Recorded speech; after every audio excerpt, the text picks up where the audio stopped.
Russia tells UN stop meddling in Iran's sovereignty as leaders hold extraordinary meeting. Iran has been plunged into turmoil by days of protests about the soaring cost of living, leading to over 1,000 arrests and 22 deaths. The country's leaders have blamed the US for stirring up divisions and backing the demonstrations. And Russia's Deputy Foreign Minister, Sergei Ryabkov, said today those claims were not groundless.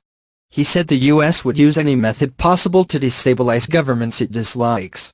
Mr. Rybakov said, the United States continues its policy of open and covert interference into the affairs of other states. Under the guise of concern about human rights and democracy, they shamelessly attack the sovereignty of other nations. The UN Security Council is scheduled to meet Friday at 8 p.m. GMT to discuss Iran, days after US Ambassador Nikki Haley called for an emergency session to discuss the protests. That proposal has already been dismissed by Russia as harmful and destructive, claiming there is no role for the Security Council. Anti-government rallies erupted on December 28 in Iran's holy Shiite city of Mashhad after the government announced plans to increase fuel prices and dismantle monthly cash handout to lower-income Iranians. The protests spread to more than 80 cities and rural towns.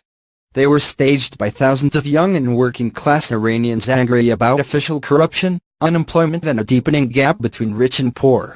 But today another counter-rally was held in support of the government, with huge crowds taking to the streets. They chanted, "Death to America" and "Death to Israel," carrying pictures of Iran's top authority Supreme Leader Ayatollah Ali Khamenei, and waved Iranian flags. Television footage of rallies in several cities showed people chanting, "We support Imam Khamenei. We will not leave him alone in his fight against enemies." Mr. Trump's officials and U.S. senators have been trying to hammer out a deal that would tighten restrictions on Tehran while keeping Washington in an international nuclear deal with the state. The U.S. president has railed against the deal to limit Iran's nuclear program in exchange for loosening sanctions reached under his Democratic predecessor, Barack Obama.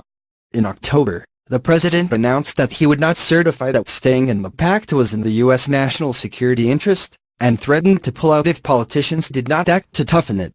Members of Congress have been working since to come up with a bipartisan compromise that would give Mr. Trump enough political cover not to reimpose sanctions on Iranian oil before a deadline next week, an action that would